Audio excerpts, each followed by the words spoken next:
পিঁপড়ার ভাষা বোঝার তৌফিক আল্লাহ তাআলা দিয়েছিলেন সুলাইমান আলাইহিস সালামকে। মানতিকাত তায়র, তিনি পাখির ভাষা বুঝতেন, প্রাণীর ভাষা বুঝতেন। সুলাইমান আলাইহিস সালাম যাচ্ছেন, আর পিঁপড়া বলছে তার সাথী সঙ্গীদেরকে যে সুলাইমান আসতেছে তার সৈন্য সামন্ত নিয়ে, তাড়াতাড়ি গর্তে লুকাও, তা না হলে তাদের পদতলে পিষ্ট হয়ে মরবে। সুলাইমান আলাইহিস সালাম পিঁপড়ার রাজারে হাতে উঠায় নিলেন। আমাদের দেশে পিঁপড়ার রাজা আছে না, চেনেন? কেমন দেখা যায়? ভালোই দেখা যায়। পিঁপড়ার রাজারে সুলাইমান আলাইহিস সালাম হাতে উঠাইছেন। পিঁপড়াকে তিনি প্রশ্ন করছেন, পিঁপড়া জবাব দিচ্ছে। পিঁপড়া প্রশ্ন করছে, সুলাইমান আলাইহিস সালাম জবাব দিচ্ছেন। ভাষা না জানলে কি জবাব দিতে পারতেন? এখন পিঁপড়া ভাষা আমি বুঝি, মানুষ সামান্য একটু ইংরেজিতে কথা কইতে পারে, তাই কত অহংকার। বাংলা কইতে গিয়ে মাঝে মধ্যে ইংরেজি না কইলে জানটা ঠান্ডা হয় না। আছে না একরকম লোক, কয় যে ভাই তুমি বাঙালি মানুষ, তো এত ইংরেজি কও কেন? কয় যে সরি,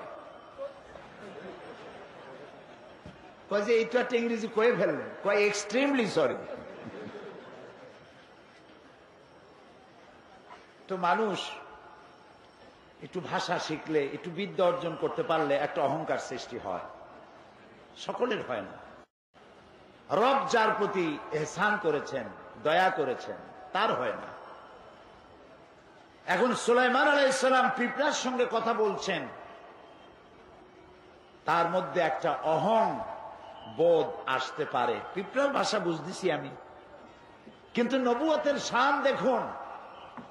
পিঁপড়ার ভাষা বুঝতেছি, নফস যেন গরম না হয়ে ওঠে, সেজন্য তিনি সাথে সাথে বললেন, রব্বে আউজি'নি আন আশকুরা নি'মাতাকাল্লাযী আন'আমতা আলাইয়া ওয়া আলা ওয়ালিদাইয়া। ও আল্লাহ, তুমি আমাকে ওই পরিমাণ তোমার কৃতজ্ঞতা প্রকাশের তৌফিক দাও যে পরিমাণ নিয়ামত তুমি আমারে আর আমার মা বাপরে দিয়েছো। ওয়ান আমালা সালিহান তারদাহু, আর এমন আমল করার তৌফিক আমাকে দাও যে আমল করলে তুমি খুশি হও।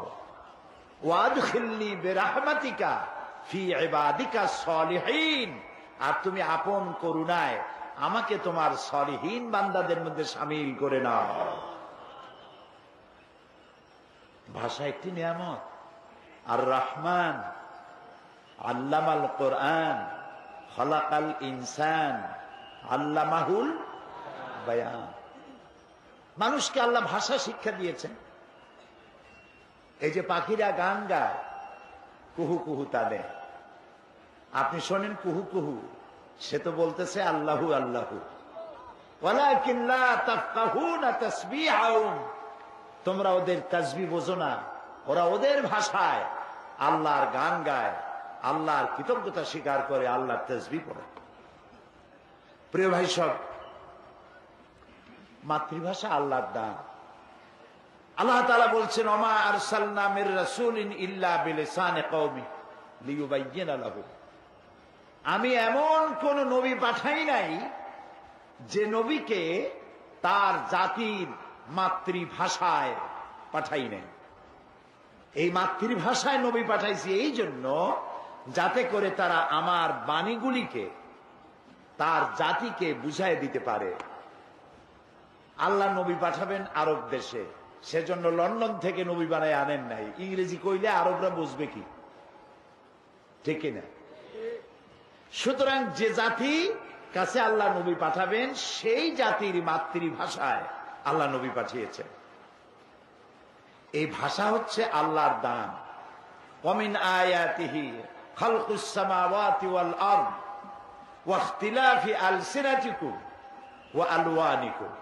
আল্লাহ তাআলা বলছেন, আমার অসংখ্য নিদর্শনের মধ্যে রয়েছে আকাশ আর জমিন, আর রয়েছে তোমাদের মধ্যে রঙের বৈচিত্র্য, আর রয়েছে ভাষা।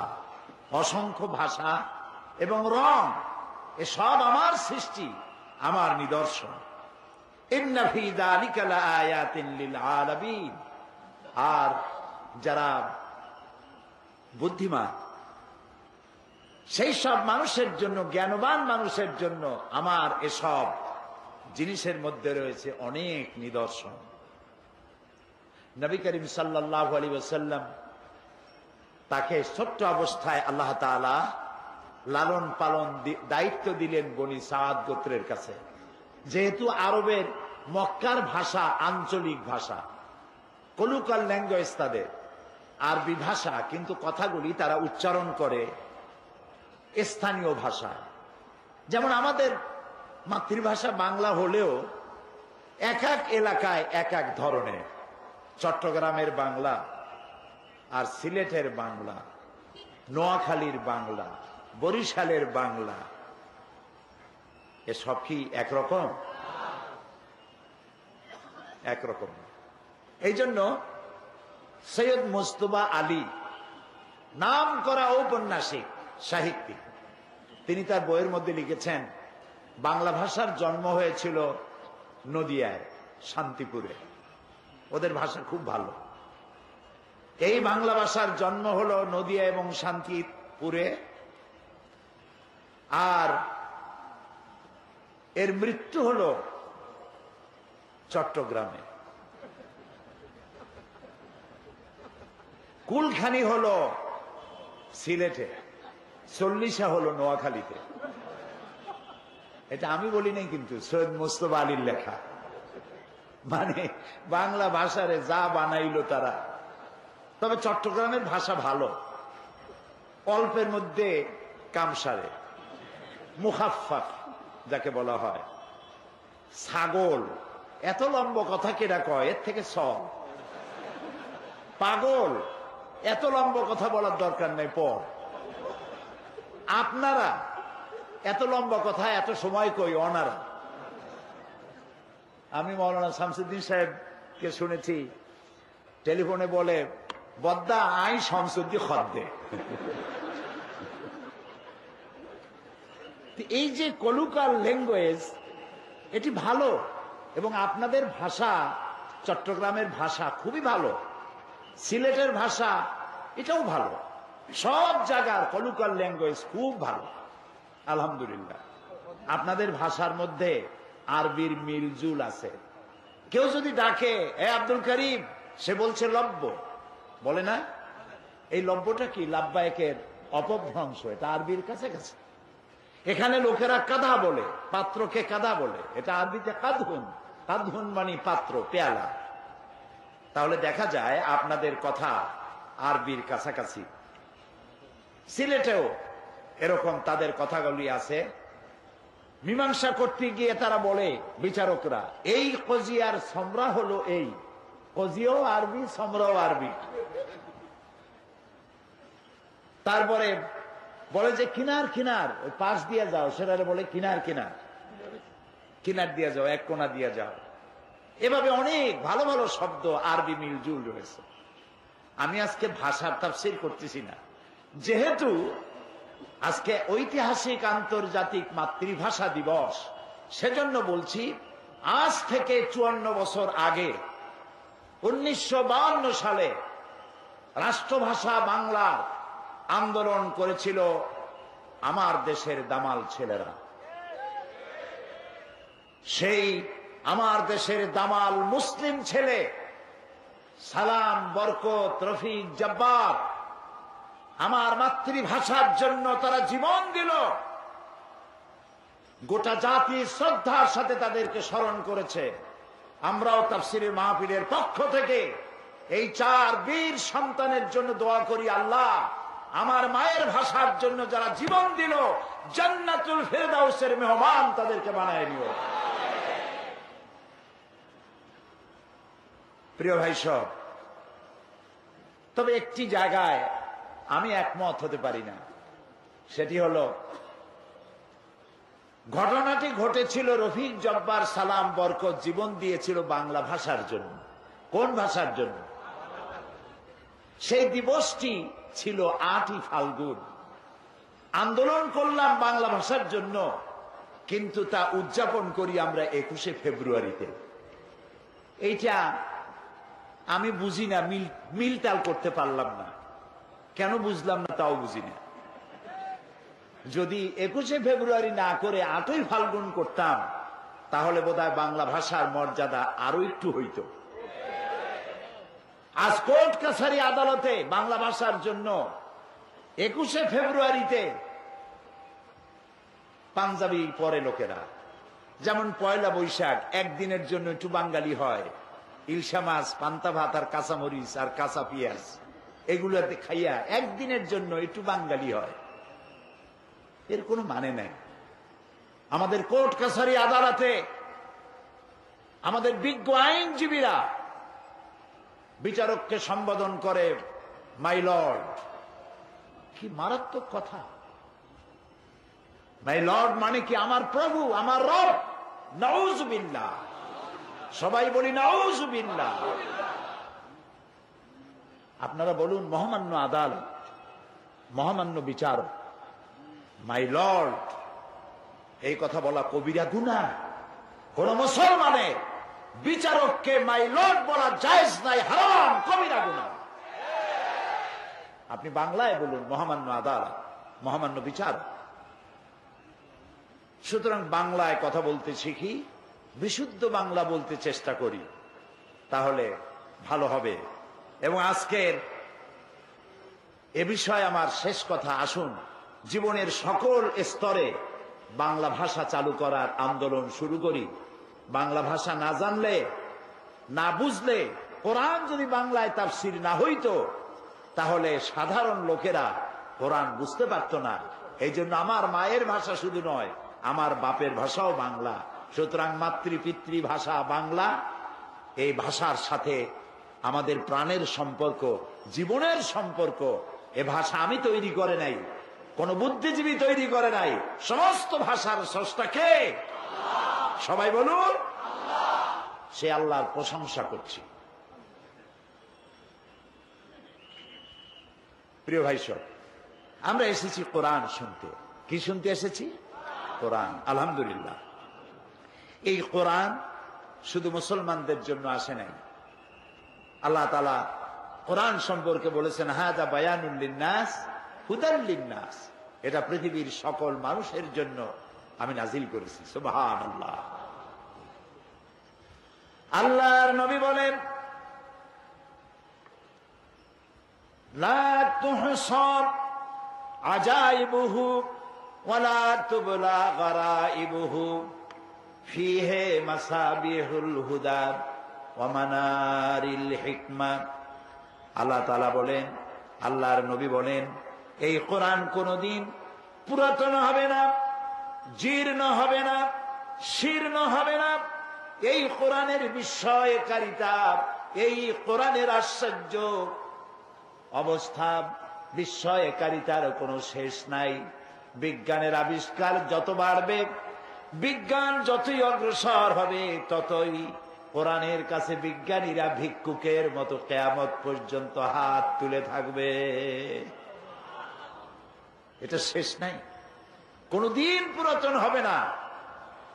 এক এক বছর করে করে 26টি বছর এই মাঠে, সেই মিউনিসিপ্যাল হাই স্কুল মাঠ চট্টগ্রাম, তারপরে কলেজিয়েট হাই স্কুল মাঠ, এরপরে হাই স্কুল থেকে কলেজ, কলেজ থেকে প্যারেড ময়দান পর্যন্ত 26 বছর পার করলাম। এই কথা যদি শুনতে মধুর না হতো, ভালো না লাগতো, তাহলে প্রত্যেক বছর সারা বাংলাদেশ থেকে, পার্শ্ববর্তী দেশ থেকে প্রতিদিন এত লোক কি আসার কথা? এত লোক আসার কথা? এটি কার বাণী? বলেন, আমার আল্লাহর বাণী। এটা কার বাণী? আমার আল্লাহর বাণী। তাই যত শুনি তত মজা লাগে। ফিহে মাসাবিহুল হুদা ওয়া মানারিল হিকমা, এটা হচ্ছে হেদায়েতের সুউচ্চ মশাল আর বিজ্ঞানের বিশাল মিনার। বিজ্ঞানে ভরা, দর্শনে ভরা, জীবনের সমস্ত কিছু দিয়ে ভরা এ কোরআন। সুবহানাল্লাহ। আল্লাহ তাআলা কোরআনে কারীমের মধ্যে বলেছেন, ওয়া কুল্লা ইনসানিন আলজামনাহু, আমি প্রত্যেকটি মানুষের গলার মধ্যে এখানে ছোট্ট ছোট্ট একটি ঘুটলির মতো রেখে দিয়েছি, যেটার ভেতরে তার সারা জীবনের সমস্ত কাজ আর কথাগুলি লিপিবদ্ধ হয়, এবং কিয়ামতের দিন ওটি তার হাতে দিয়ে দেব আর বলবো ইকরা কিতাবাক, এবার তুমি তোমার কিতাব পড়ো, জীবনে কি করেছিলে। প্রশ্ন ওঠে যে ছোট্ট একটা ঘুটলি এই গলার কাছে একটা মানুষ বাঁচে 50, 60, 70, 80, 100, 150, আগে তো আরো বেশি বাঁচত। সারা জীবনের সমস্ত কথা আর কাজ এই ছোট্ট এতটুকু একটা ঘুটলির মধ্যে কেমনে লিপিবদ্ধ হবে? প্রশ্ন উঠেছে। জবাব কি কঠিন না সহজ? আপনারা অনেকে আন্দাজেই কইছেন সহজ। সহজে কেমনে বোঝেন নেই। সহজ এইভাবে, আপনাদের সকলের কাছে এখন মোবাইল আছে, আছে না? টিভিতে দেখলাম এখন ভিক্ষুকরাও নাকি মোবাইল ব্যবহার করে। মোবাইল করে বলে, সাহেব আমারে চিনেছেন? কয় না, চিনি নাই তো। কয় আমি ওই ফকির সাহেব, সোনারগাঁ হোটেলের সামনে যে গাড়িতে দেখা হয়েছিল, আপনি বাসায় কখন থাকবেন, আমি সেই সময় আসবো, আমার কিছু ভিক্ষা দেবেন। ওরাও এখন ব্যবহার করছে। এই মোবাইলের সিমের ভিতরে কত কিছু আছে, এটা একটা মিনি কম্পিউটার। এর মধ্যে শত শত telephone number, email, internet, website সহ সব কিছু। আমি গত রমজান মাসে মক্কা শরীফ থেকে বাংলাদেশে ফিরছি, জেদ্দায় এসেছি। একটা মোবাইল কেনা দরকার, একটা মোবাইলের দোকানে গেলাম। যেটা পছন্দ হয় না সেগুলির দাম কম, যেটা পছন্দ হইল ওইটার দাম বেশি। পছন্দ হইল সেটার দাম 1600 রিয়াল। আমি বললাম, ভাই এত পয়সা তো আমার নাই, আমি অন্য দোকান দেখি। পিছনে এক লোক দাঁড়ানো, আমি তারে দেখিও নাই, চিনিও না। সে কয় যে ওইটা কি আপনার পছন্দ? আমি বললাম, ভাই আমার কাছে তো পয়সা নেই, এটা নেবো না, আমি অন্য দোকানে গিয়ে দেখি যে আমি একটা কম দামের পাই নাকি। কয় যে আপনার দাম দিয়া কাম কি, আমার বাড়ি চট্টগ্রাম, এটা আমি আপনার হাদিয়া দেব। চট্টগ্রামের ফজিলত বয়ান করতেছি না, অন্য কথা বলবো। মোবাইলটা আমারে দিল এবং একটা মেমোরি কার্ড কিনলো সে, ছোট্ট, আমার এই যে আপনার আঙ্গুলের যে কর, এই করের অর্ধেক একটা মেমোরি কার্ড। এই কার্ডটা ভিতরে ঢুকায় দিল আর বলল, এইটার ভিতরে 30 পারা কোরআন শরীফ ঢুকানো আছে। কাবা শরীফের ইমাম ফজিলাতুল শেখ আব্দুর রহমান আস-সুদাইস, ফজিলাতুল শেখ সৌদ আশ-শুরাইম, এই দুইজনের তেলাওয়াত করা 30 পারা কোরআন আমার মোবাইলের মধ্যে ঢুকানো। যখন যার তেলাওয়াত যে সূরা শুনতে ইচ্ছা করে শুনতে পারি। চিন্তা করলাম, এতটুকু মেমোরি কার্ডে 30 পারা কোরআন যদি মানুষে ঢুকাইতে পারে, এই বুদ্ধি যিনি দিচ্ছেন সেই আল্লাহ রাব্বুল আলামিন মানুষের সারা জীবনের সমস্ত কাজ আর কথা এতটুকু জিনিসে ঢুকাতে পারবেন না কেন? সুতরাং বিজ্ঞানের আবিষ্কার যত বাড়বে, কোরআন বোঝা মানুষের জন্য তত সহজ হবে। যদি কোথাও বিজ্ঞান আর কোরআনের মধ্যে কন্ট্রাডিকশন হয়, তাহলে বুঝতে হবে বিজ্ঞান ব্যর্থ, কোরআন সফল। বিজ্ঞান আরো রিসার্চ করুক, কোরআনের সত্যতার দ্বার প্রান্তে একদিন না একদিন উপনীত হবেই ইনশাআল্লাহ। কারণ কোরআন এসেছে মহা বিজ্ঞানময় আল্লাহর কাছ থেকে। প্রিয় ভাই সব, সেই জন্য বলেছিলাম কোরআন শুধু মুসলমানদের জন্য নয়। আল্লাহ কি শুধু মুসলমানদের? বলেন তো, আল্লাহ কার? সবাই। আল্লাহ যদি মুসলমানদের হইতো তাহলে তো আমরা পড়তাম আলহামদুলিল্লাহ রব্বিল মুসলিমিন, ঠিক না ভাই? আলহামদুলিল্লাহ রব্বিল আউলিয়া ওয়াল মুত্তাকিন, আলহামদুলিল্লাহ রব্বিল মুরসালিন, এগুলি পড়ি। কি পড়ি? পড়েন আমার সাথে, আলহামদুলিল্লাহি রব্বিল আলামিন। সুবহানাল্লাহ, সুবহানাল্লাহ। সমগ্র বিশ্বের একচ্ছত্র অধিপতি মালিক তিনি সকলের। আমি হিন্দুদেরকে সম্বোধন করেছি, খ্রিস্টান বৌদ্ধ উপজাতীয়দেরকে সম্বোধন করেছি, কারণ আপনাদের সাথে আমাদের কোনো শত্রুতা নাই। আপনারা আমাদের ভাই, আপনাদের সাথে আমাদের সুসম্পর্ক। কোরআন আমার জন্য শুধু নয়, আপনার জন্য, কারণ আল্লাহ শুধু আমার না, আপনারও। আপনি ভগবান ডাকুন, ঈশ্বর ডাকুন, পরমেশ্বর ডাকুন, এক ব্রহ্মা দ্বিতীয় নাস্তি বলুন, গড ডাকুন, যেই নামে ডাকুন, যাকে উদ্দেশ্য করে ডাকছেন তিনি তো আল্লাহ। তিনি কে? তিনি সকলে। তিনি হচ্ছেন রব্বুল আলামিন। আর এই কোরআন যেটা তিনি অবতীর্ণ করেছেন, শুধুমাত্র মুসলমানদের জন্য এই কোরআন আসে নাই। আল্লাহ রব্বুল আলামিন, কোরআন হচ্ছে যিকরুল লিল আলামিন, সমস্ত মানব গোষ্ঠীর জন্য আল্লাহ কোরআন নাজিল করেছে। আমরা সুবহানাল্লাহ বলবো না? আলহামদুলিল্লাহ। এখন আল্লাহ সকলের, কোরআনও সকলের, নবী শুধু আমাদের নাকি? জি।